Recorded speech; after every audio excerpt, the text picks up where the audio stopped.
I'm also I live in New York City. I have two daughters who go to the public school system. So I have a particular material interest in the quality of education going on in the New York City school system.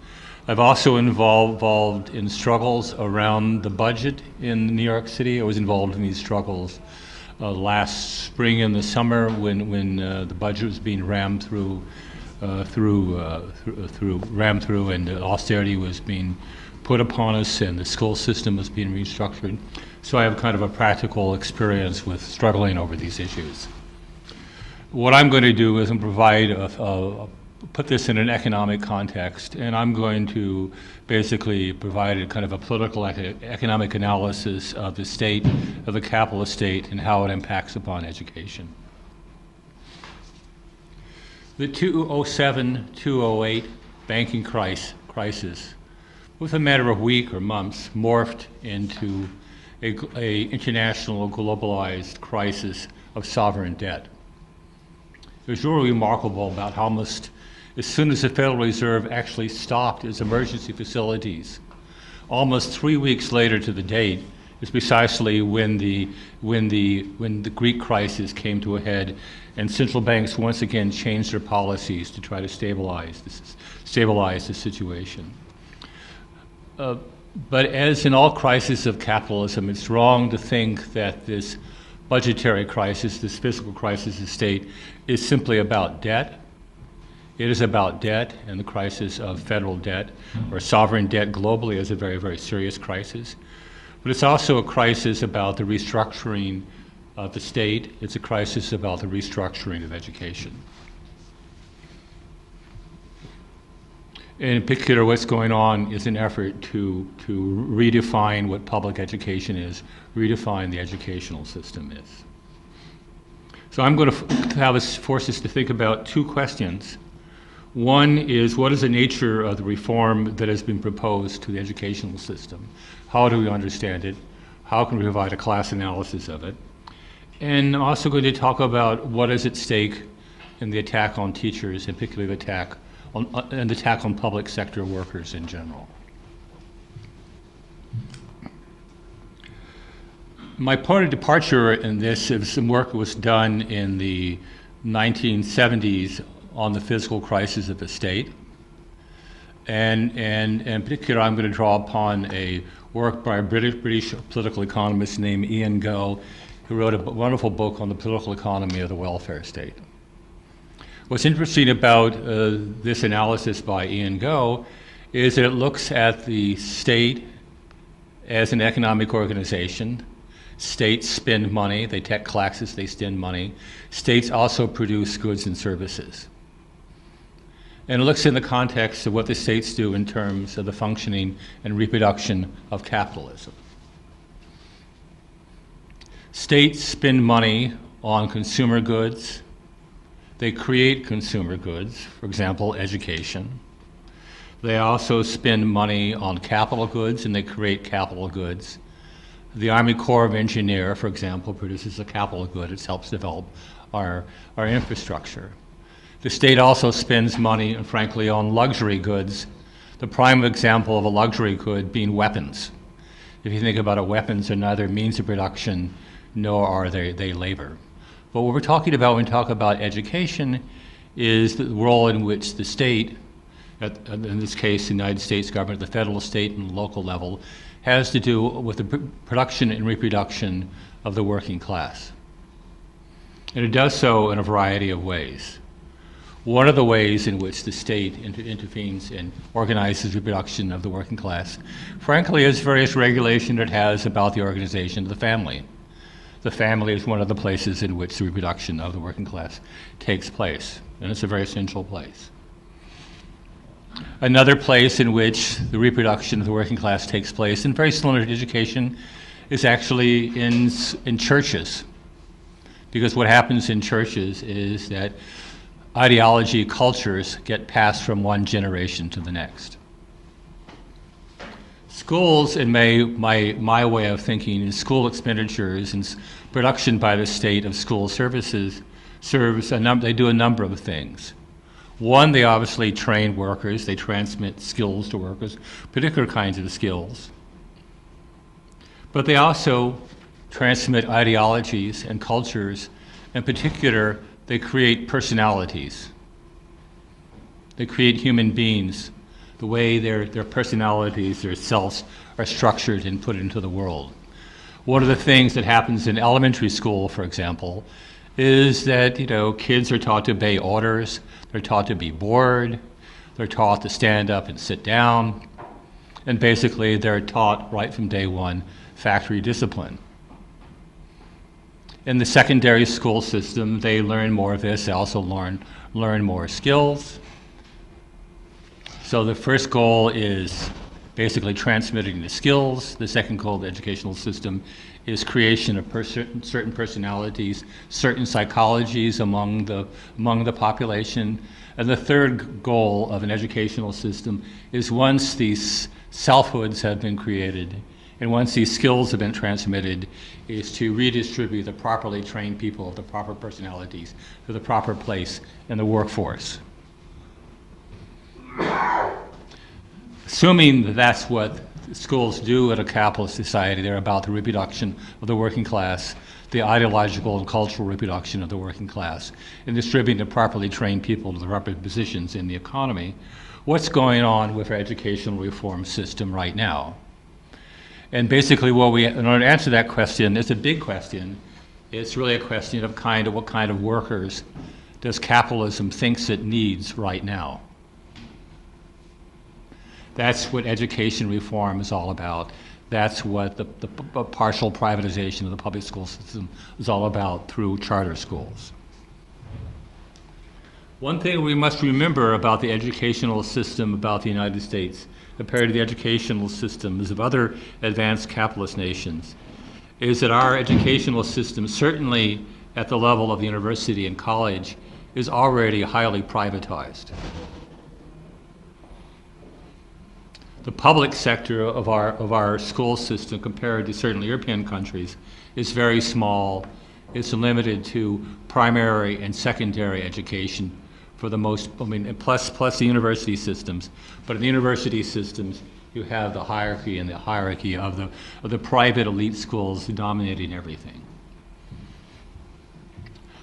It seems to me that in response to this crisis, the crisis of capitalism, that a whole way of doing capitalism has come into an end.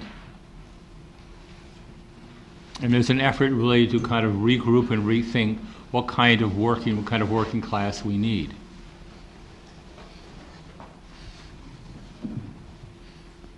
And one thing that I kind of list off what our school system no longer wants to do, but perhaps in a discussion here you can actually get a more positive definition of what capital wants our educational system to do in the future. One thing I know they don't want to do is kind of an old, historically obsolete project, is it's not really about creating an industrial working class, which is one thing the school system did, and one of the reasons why our public educational system was created in the 19th century. It also is not really concerned about the problem of assimilation of an immigrant working class. It seems to me that they've it's not even a goal anymore. Why not longer a goal to assimilate an awful lot of part of the immigrant population into our industrial working class? So this assimilation project seems to be going away, and certainly they don't want to create citizens, or citizens can participate actively in a democracy. It seems to me that, but I say this as someone who's struggling with kids in the public school system in New York City. The public school system in New York City, at least on both the primary and secondary level, is basically wants to create a clear two-tiered educational system where you allow students, whatever frankly their class background or whatever their a background, to be kind of given elite training in certain skills, and then give them them a certain kind of training, to give them a certain kind of ideological enculturation, and you take the best talents and abilities from that. And it seems more and more increasingly that's what our educational system is all about. School systems, another way you can classify the apparatuses of the state institutions is according to whether or not they're state ideological apparatuses whose primary purpose is culture, and I would include churches as a state ideological apparatus. But another way you can classify educational apparatuses of the state institutions is if they're repressive apparatuses. So you have ideological apparatuses, repressive apparatuses. And what's interesting about the school system nowadays, and this is certainly true of the public school system in New York City, it segues and it meets up with and becomes part of the repressive apparatus. I'm talking about, an awful lot of schools routinely, they have the check for guns in the streets. So our school systems ostensibly are educational systems.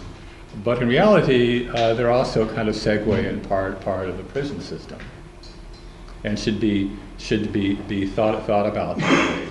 And I think the long term. There you go. Well, I don't necessarily believe in conspiracy, but I know they had to do this someday. But I wondered why they had to do it this weekend. I'm suspicious about the timing of it. See, they bring you here to I've seen put out I've, education in an educational institution. It's been all week, okay. But I heard Zizek give a talk, and some reason the alarms kept. So this has been happening throughout the entire building. There's not another room we could go. I've never seen for a number of years the kind of activity I've seen in New York City, starting last spring, frankly, over the budget cuts, and these are defensive struggles, and frankly, as the woman from Wisconsin said this morning, they've been mostly lost. But nonetheless, for the first time in my life, I've seen actually, I'll put it this way, broad masses of people, not a lot of people, but broad masses of people actually organized and doing something about it. And I live on, I live in Republican reactionary Staten Island, and we were able to put together a coalition of people against the budget cut, such that they've never been put together, at least on the North Shore of Staten Island. And that wouldn't have been possible had it not been for the events of Wisconsin and the violence of the cut, which is coming upon us. My name is Michael Fiorillo. I am a ESL and English teacher in Long Island City, Queens, high school ESL and English. I would be considered, I guess, a senior veteran to senior teacher at this point, given the amount of turnover in the system. I'm the child of public school alumnus. I'm a public school alumnus, and I'm the parent of two daughters who went through the New York City public schools K through 12. I'm going to sort of follow up on what Chris started with, and with some of the particulars of New York, specifically what's happening in New York and has been happening in New York in recent decades and at an accelerating pace in the past dozen years or so. And I'll touch on other parts of the country also. I'll take us back to the age of, briefly as a brief overview, I think I'll take us back to the age of disco balls and polyester suits, where we kind of see maybe the first inklings of crisis, which was a very formative experience for me. It was the bankruptcy of New York City in 1975, which really kind of sets the prelude for the onset, which along with the passage of Proposition 13 in California in 1980 really stand as the initial mileposts of the imposition of neoliberal ideology in the United States. Throughout the 80s and the 90s, to put it in a more global vein, you had neoliberal ideology as a lever, usually through credit crises and sovereign debt bank, which led to then sovereign debt crises, and used as a lever to impose neoliberal policies, including privatization. Those policies have now come home, and they are being tried out in a host of cities, probably most prominently in New York, mostly cities that have mayoral control of the schools. Mayoral control of the schools is the initial lever and vehicle for privatizing the schools. And this privatization is taking place on a number of different levels and for a number of little purposes. I am a member of the Independent Community of Educators, which is a dissident caucus within the United Federation of Teachers. And by that, think of, if you just think of the government, think of the union as a government or a sovereign state, well then the caucuses are just political parties seeking control of the state. And so I'll also be speaking from the point of view of the United Federation of Teachers, and to a lesser degree the AFT, the National Union. I'll probably say some things that are fairly indiscreet among union supporters, but I have to preface it by saying that, I am a delegate, I'm an elected delegate in my school, and whatever criticisms that I might make of the union and the leadership are fraternal and based on my very deep conviction about the necessity of having a union in the public schools, unions for teachers and other workers.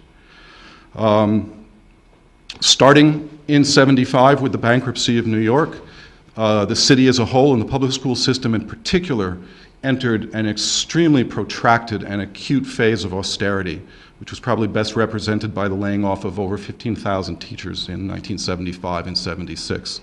It took over a generation. Not only was it the going along with the laying off of those teachers, was the virtual disappearance of art and music in the class, the decimation of guidance in the class, the decline of the physical infrastructure of the schools. And that, it is better, yeah, okay, it's almost bearable. And that era of austerity lasted well into the '90s. As a matter of fact, it just started tailing off around about the time I'd say I started teaching in the system in 1997. And starting around then, there was a brief period of infusion, but simultaneously with that was the imposition of so-called academic standards and a regime of high-stakes testing. I'd like to spend a couple of minutes talking about high-stakes testing because it dovetails and follows upon to some degree what Chris spoke about in terms of the reproduction of the working class and as that's envisioned today. It's very, very interesting. So-called, corporate ed deformers, and even the leadership of the UFT likes to say when they're cooperating and collaborating, and that word collaboration, that sounds like a dirty word. I grew up in a New York City where the word collaborator was really kind of a dirty word. That's not my word. That's the exact word used by Randi Weingarten, who's the head of the American Federation of Teachers, in terms of her working with those who seek to privatize the schools. So that's not a pejorative term on my part. That's a quote from her. At any rate, high-stakes testing are a really, really important lever in this process of privatizing the schools. They do a number of things. So there are many parallel tracks, and when I start over speaking, someone please cut in and cut me off because I can keep going. So please, someone, Akinlabi or Ellen or somebody tell me when to stop. I'm already in rapt interest, so I won't be able to. Okay. The high-stakes testing are a lever for taking control of the schools, for neutralizing the unions, and for reproducing the work and reproducing what's seen as the needs of the 20th century workforce, which is, a phrase we will constantly hear in the master discourse and master narrative of corporate ed reform. So how does that work? Well, and aside from being as well as a windfall for the test-making companies, all right?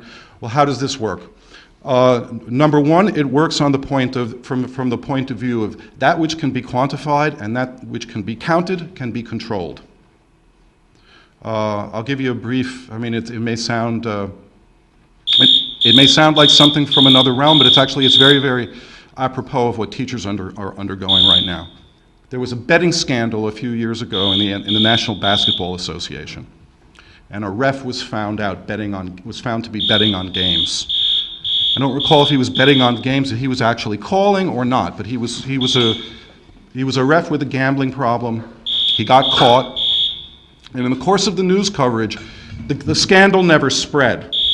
unlike the testing scandals that we are now seeing, which are breaking out pandemically across the country. This scandal seemed to be limited to this one particular ref.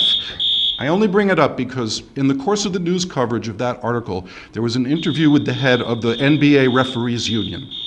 Came out in the course of that article that every call by every NBA ref in every game is recorded, and statistics are kept upon that, and it is used to rate them at the end of the year. So when they get their end of the year ratings, they are told, "Oh, you called walking 15% more than the average rep. You really need to look into that."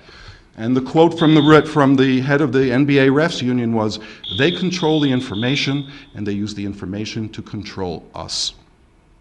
By setting the terms of the debate based upon these very, very narrow metrics, purportedly scientific, but really pseudo-scientific and politically manipulated, these test scores, which are also constantly being changed, the algorithms and the equations that supposedly represent this scientific perception are constantly changing, which is related to something else I'll get to in a moment.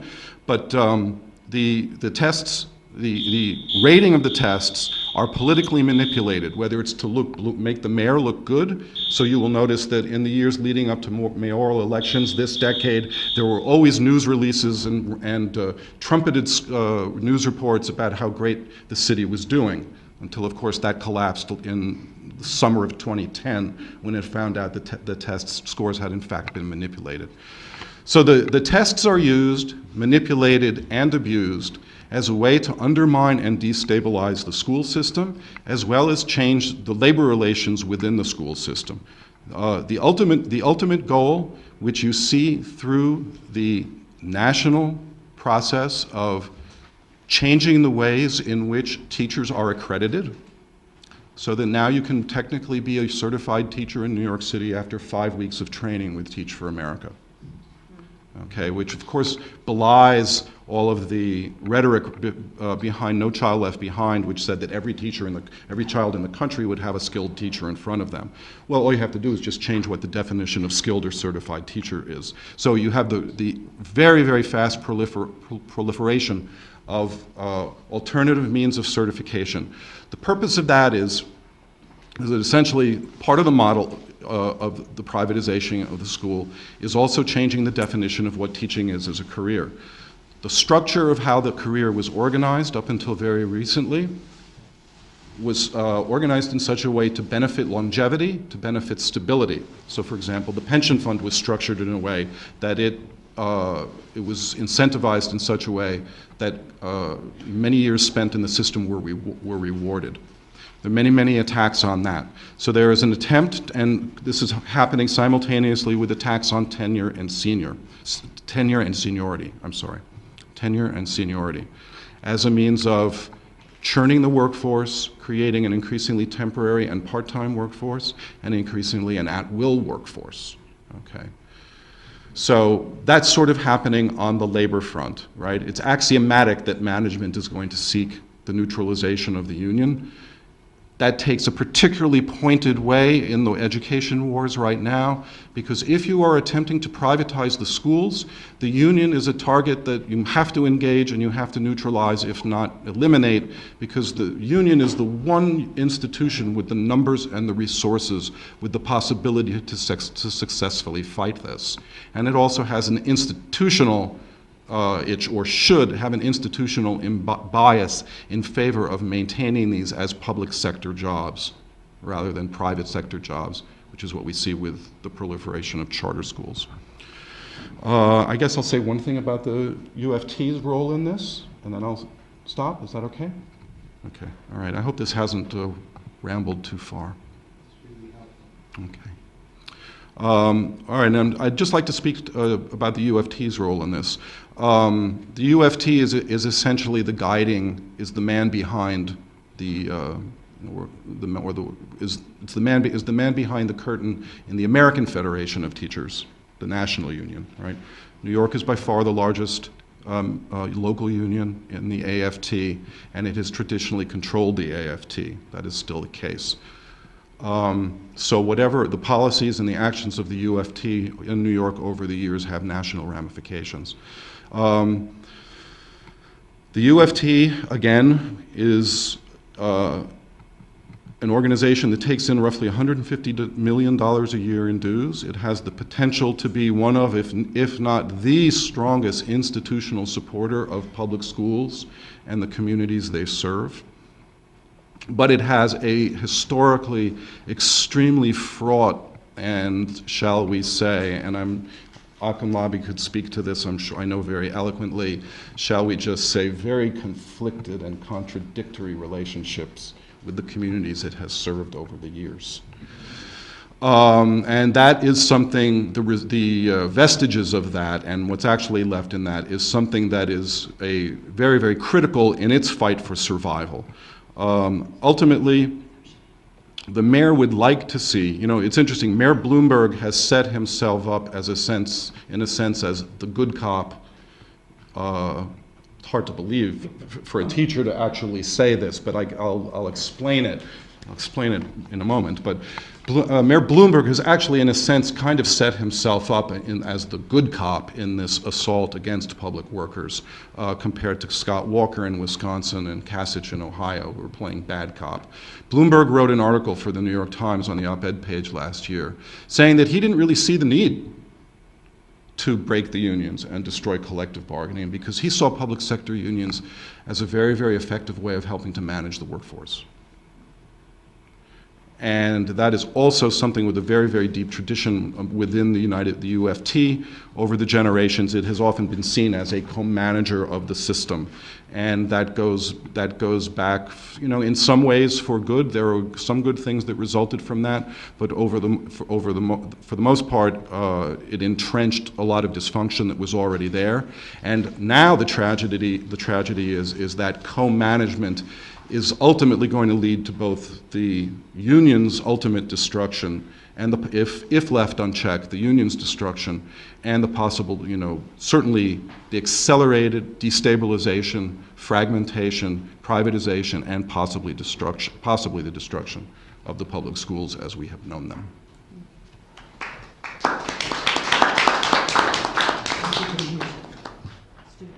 Okay.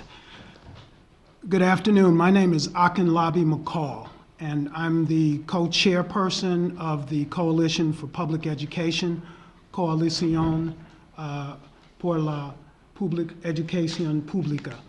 And we're a citywide organization comprised of parents, community activists, educators, education workers, and soon we will have a significant component of students.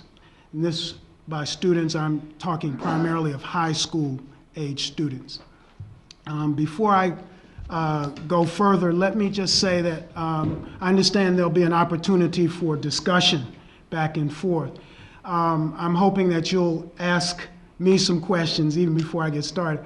I want to say this, ask some questions on the nature of the work that CPE, as we call the coalition, is engaged in.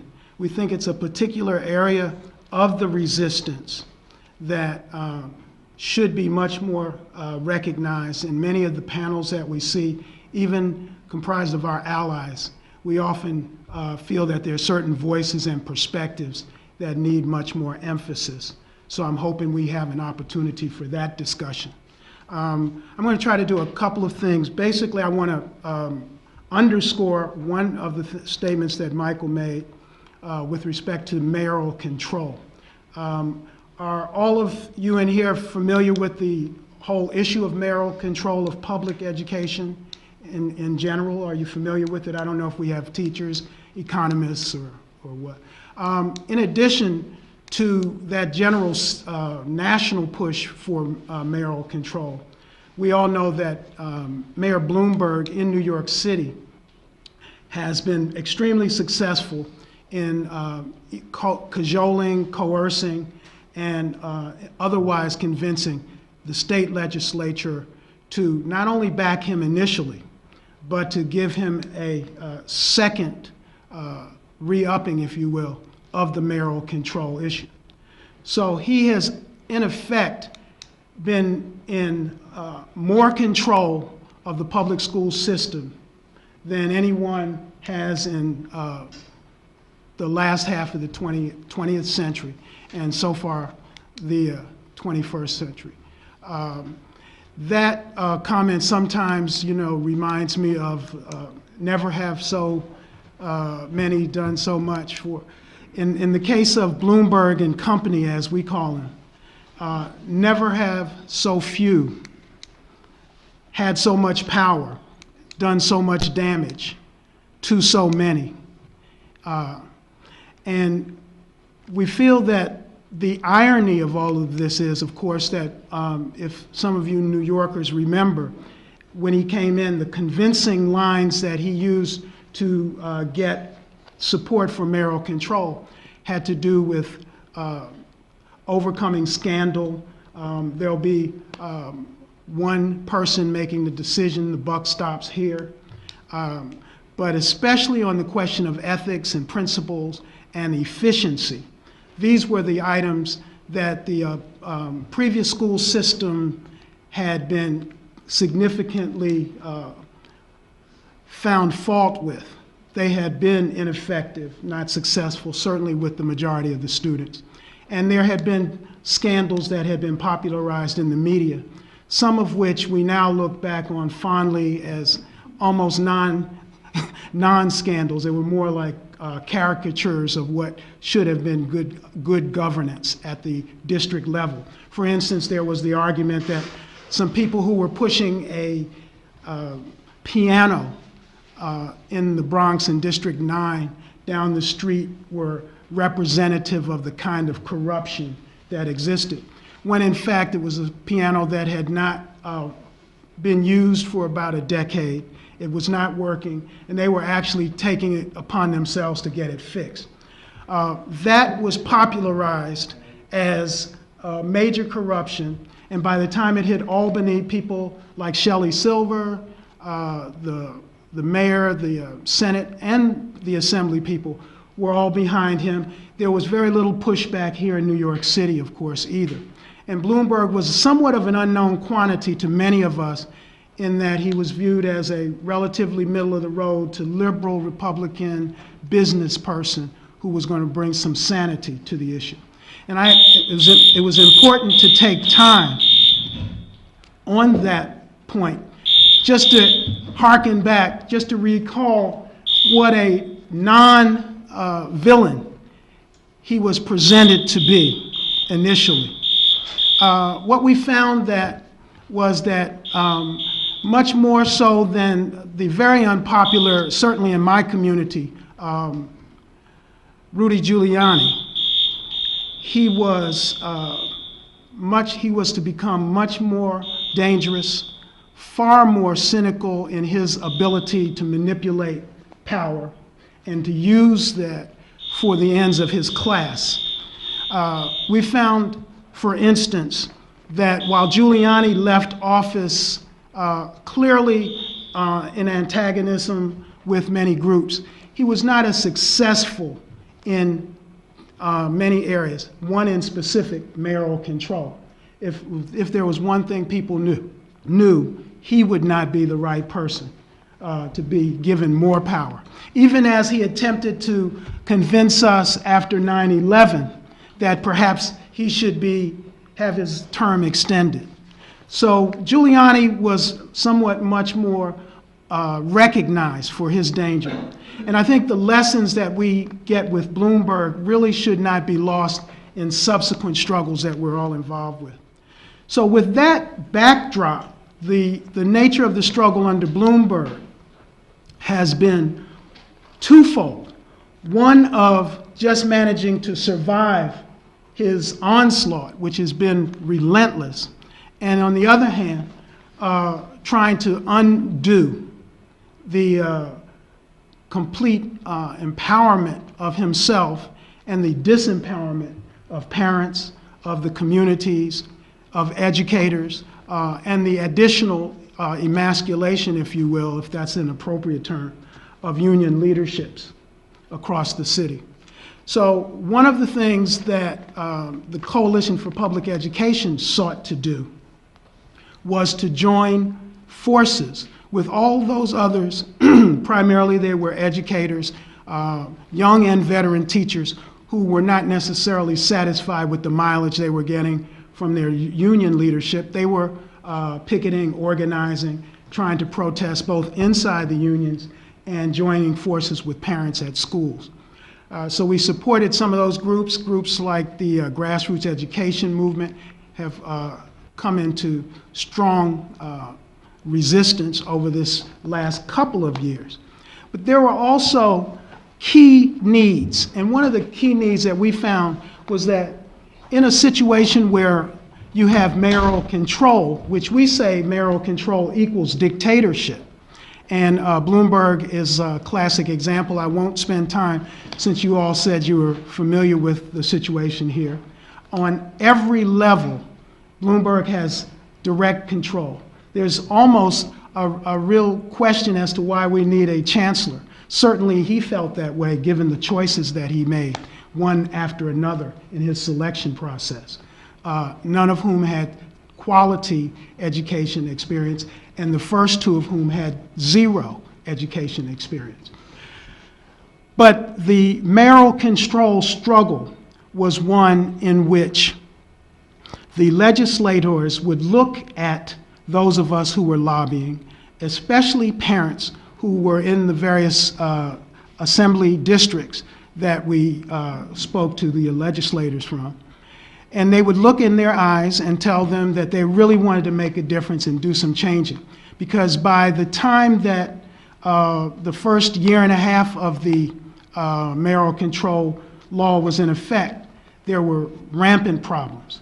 There were problems administratively with the organizing and reorganizing of the structure of the public schools. And then there was major undermining of any roles that parents might have in decision-making. Citywide, for sure, there was limited, but there were the district level districts where there was an elected board. There was the school leadership teams that had a role for parents. There was the parent associations in which a well-organized parent group could always impact principals. But as he concurrently pulled away the roles that parents could officially have with more symbolic roles, he also strengthened his, that means Bloomberg, and you could read the chancellor, but it's really Bloomberg's power directly with the principals in the schools, almost in a feudal relationship. No longer was there a district where there were at least the appearance of some decision makers and administrators that had some sense of what was going on locally. District superintendents, in fact, became what I call glorified consultants, vying with now the newly empowered principals for some role in professional development, et cetera. Are you following me at this point? So what we saw was a pulling together of a real power grab by Bloomberg that continues now. It's taken a variety of forms in terms of the actual structure, with the most recent one being populated not only by principals with tremendous power, but by a growing number of Bloomberg-trained principals. The so-called Leadership Institute that he developed gave special attention to the whole management approach in which there was the whole role of testing, examining the data, devaluing, if you will, of portfolio and authentic ways of assessing students, and that whole role. Additionally, there's no sense of respect and therefore attentiveness to parents. So that not only do parents not have power, but they don't have respect. They don't have the opportunity to impact many schools. It's really left to the goodwill of individual principals, whether or not you have a progressive, conscientious principal on the one hand, or you have someone who could care less and is pretty much perplexed himself or herself by trying to figure out the management responsibilities that he or she has in running the building. So that what has been created is an environment in many schools today that it is not necessarily about the education of our children, but about the managing of power and the maintenance of the situation. How much more time do I have? That's about 15 minutes. Okay. Concluding remarks. So I'll conclude by this. Remember the question that I asked in the beginning.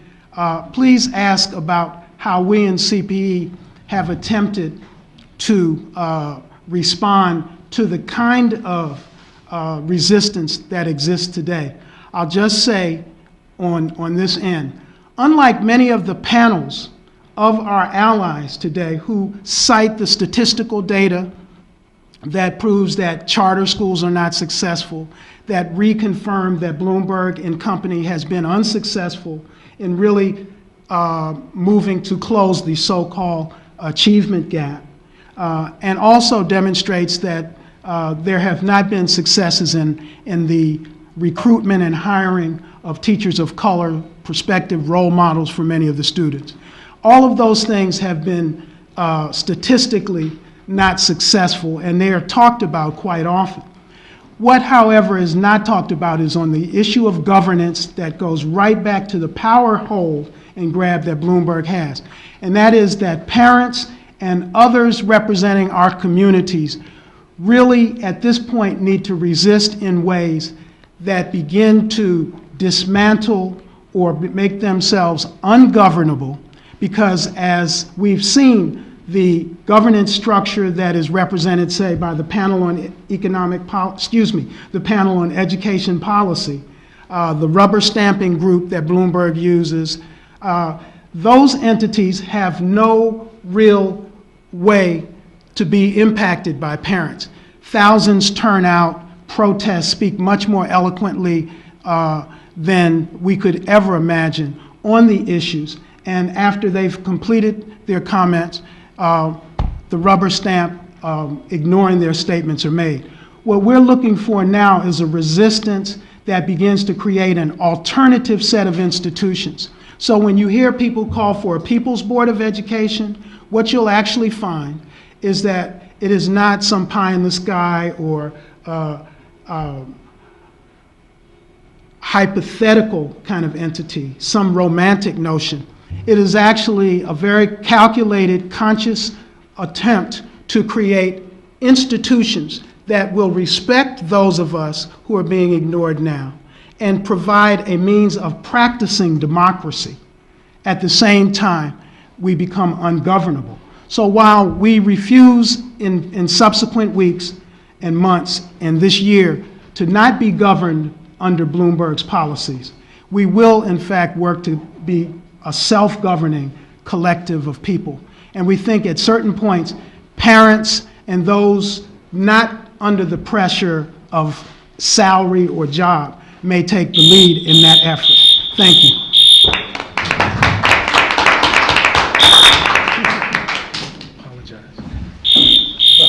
My name is Ellen Rader, and I'm one of the co-founders of an organization called the Independent Commission for Public Education.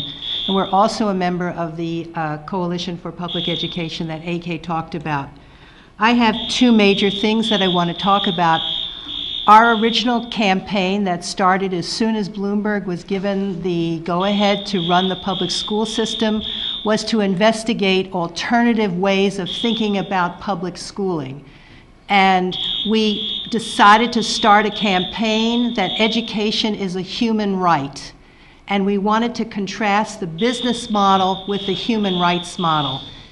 And the reason it's important to do that is current domestic law has a very high standard of proof that's necessary to show racial discrimination. You must prove intent of the perpetrators of racial discrimination. Human rights law says you don't have to prove intent that there was a cabal or conspiracy. All you have to do is show disparate impact on a population. So the data is quite clear. And Black and brown youngsters in our system are not getting a quality education and are not getting the kinds of resources that they need to succeed in life. In fact, two of the statistics that are important to know is about 21% of Black and brown kids are college or career ready after 12 years of school. And 80% of the students that go on to college in City University have to take remediation because their education has been so inadequate, yet they are being churned out because the statistics have to show that the mayor is doing a good job. So there are very important human rights criteria that are part of our international obligations under some international laws and treaties, specifically the Universal Declaration of Human Rights, which the U.S. has signed, and the Convention for Elimination of All Forms of Racial Discrimination, which the U.S. has also signed. And there's an excellent report called Race Realities in New York City that can be Googled, and that has shown how, particularly in New York City, many of the provisions of eliminating of all forms of racial discrimination is being violated on a daily basis. So I just want to cite a couple of the human rights provisions that serve for us as principles of where we should go in a system that really works for everybody. First of all, the goal of education under a human rights framework is for a good life, not just an economic life, but a good life, a rich life as a parent, as a husband, as a wife, as a worker, as a citizen. The goal of education under Mayor Bloomberg has been thwarted and lessened to its economic part, that we have to compete in the global economy. Another provision of human rights ideas is each child has the individual right to a full education that brings out his or her full potential. If more than 50% of the kids don't even graduate, let alone those that graduate that have to go to remediation. So on that level, we are violating human rights. A third important point of human rights is that parents and communities and students must take part in the decisions that affect their education. AK has spoken that parents have been pushed out of the decision-making processes, even though they are in state law, and students have not even begun to be tapped. And I want to talk about that in a few moments. And finally, if human rights are violated, in a good education system, there has to be a grievance procedure in order for the human rights to be given or taken or demanded for or assumed. And in our system, with this rubber stamp PEP, Panel for Education Policy, there is no legitimate grievance process. So on many human rights levels, this current administration with its distorted business model is not serving us well. So I thought I would also bring in, ICOPE asked a group of young students to survey themselves. They've used a process called participatory action research, where students are involved in every aspect of the designing of a questionnaire, doing focus groups, going to other students to find out what they thought. This is the copy of the YEARNS report. You can Google it, YEARNS. YEARNS stands for Youth Researchers for a New Education System, and it's on the web. In this YEARNS report, our young people brainstormed using something called the problem tree coming out of Paulo Freire, and I have a copy of this for you, not in living color, but it's available on the web in living color. This problem tree is a brainstorm that the students did before they actually did their research. And the leaves of the problem tree are all the complaints that the students have. Disrespect in the schools, bad safety, over policing. The trunk of the tree are some of the symptoms of the problem, and the students actually brainstorm the roots. And I just want to read some of the roots to you, or AK will read this. Our young student said, one of the root problems is Capitalism. Everything is related to money. And they also said they think that knowledge comes from the top, therefore there's top-down control of our schools. So the kids get it, but nowhere in their education are they allowed to practice democracy. I would like to give you some of the things that came out of the report, and for sake of time, the executive summary of the report is here so you can follow up on it. But they came up with 3 major findings.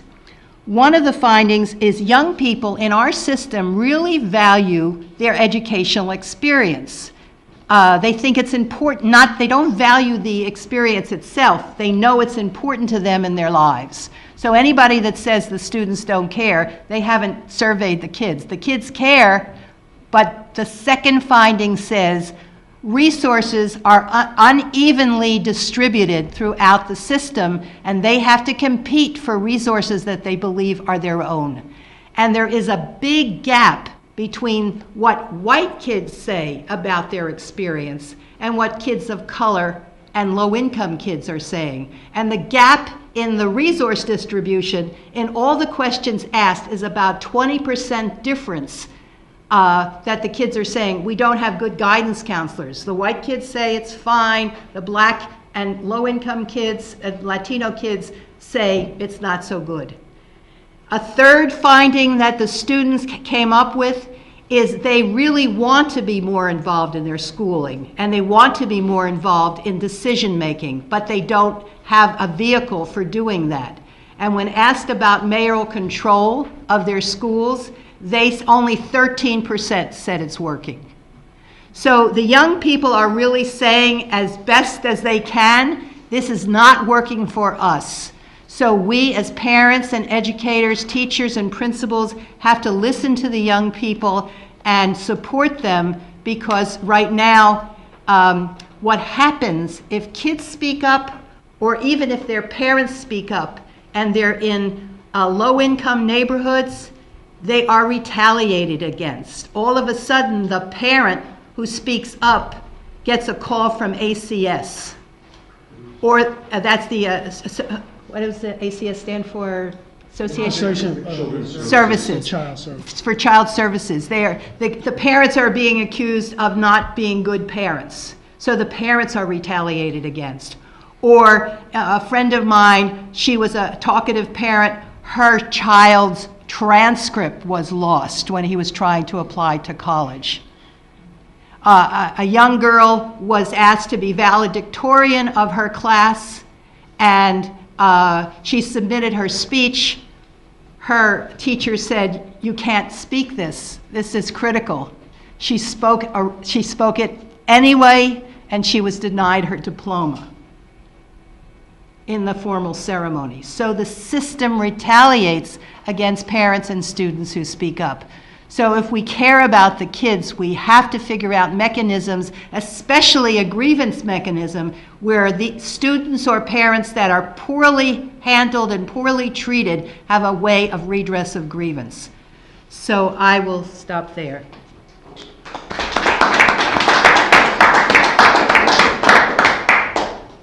So there are many provisions in international law that have been ratified all over the world. We are very skitsy about international law because we're afraid that it's going to take away U.S. sovereignty. But when you look at what international law says, especially this notion of intent versus impact in racial discrimination, can you imagine us trying to prove that there's a cabal trying to really hurt black and brown kids when these educational deformers are saying we're the new civil rights movement of the 21st century? They have claimed the shoulders on which we stand, but they've claimed it in a way that's false. And the rhetoric is they're doing good for the kids, but in fact they're doing harm to the kids. In using human rights law, we don't have to prove the cabal or intent. All we have to show is the disparate impact. So we're saying to you, should we now go beyond the civil rights legislation, which is domestic, and move towards a more international notion of law? And that way we have to not only change mayoral control and end it, but we also have to change the law about racial discrimination, because it's happening every day to lots of people, and we have no way of redressing that at this point in time under domestic law. So is that a good strategy? I don't know. Capital is getting globalized, labor has to get globalized, and we have to globalize our laws to make them fairer. When in fact, mayoral control in fact involves the literal disenfranchisement of parents in the very communities that they are proposing to serve. And that's a contradiction that's rarely pointed out, but that in fact, and that disenfranchisement has started in the urban communities that are the beachfront, and the point of the spear of privatizing the system, but the ultimate goal is to remove local control and democratic control of the public school system on a national level. The next step is going to be branching out from the cities into the poorer suburbs, the poorer inner ring suburbs, as poverty becomes suburbanized, and it will ultimately, the hope is that it's spread out from there. But the fact that people who are actually moving their agenda forward based on the literal disenfranchisement of communities, for them to claim that they have taken on the mantle of the civil rights movement is just a level of hypocrisy and deceptiveness and dishonesty that is just beyond the beyonds. In whole or in part? Yeah, there is a lot of data now about the international PISA studies that look at countries around the world that are doing things well. And there are 4 or 5 countries on the PISA list that have been very well studied. Finland, Shanghai, but that's not a country, but Shanghai the city, Singapore, Ontario, and Japan. And so there's data available, and Finland is now, and the countries that are performing very well by international standards are unionized. Finland is completely unionized. They pay their teachers more. They respect their teachers more. They don't use standardized tests the way we do. So when you look at the countries who systematically over the past 30 years have been moving in the direction where they're coming up on top internationally, are doing things 180 degrees differently than us. So there are models all over the world that can be used. And of course, there are good schools, even in New York City, that can be used. But we're really talking at the systemic level, and we need to look at what's happening in other countries. So the models exist. More complicated, problematic situation where parents, other members of the school community have a role. So there are pieces that you have to pull together. My concern is that very few of us are challenging the power relationships necessary to make some things change. And that's the concern that we in the Coalition for Public Education are trying to look at. How do you begin to let parents who are extremely angry on many levels individually about what's going on in the schools begin to recognize that through some unified collective effort, they would have more power. But yet and still, that power without guidance and clarity on a variety of issues won't gain the kind of decision-making and end results that we need. So that's the role that we're really seeking to engage more people in right now.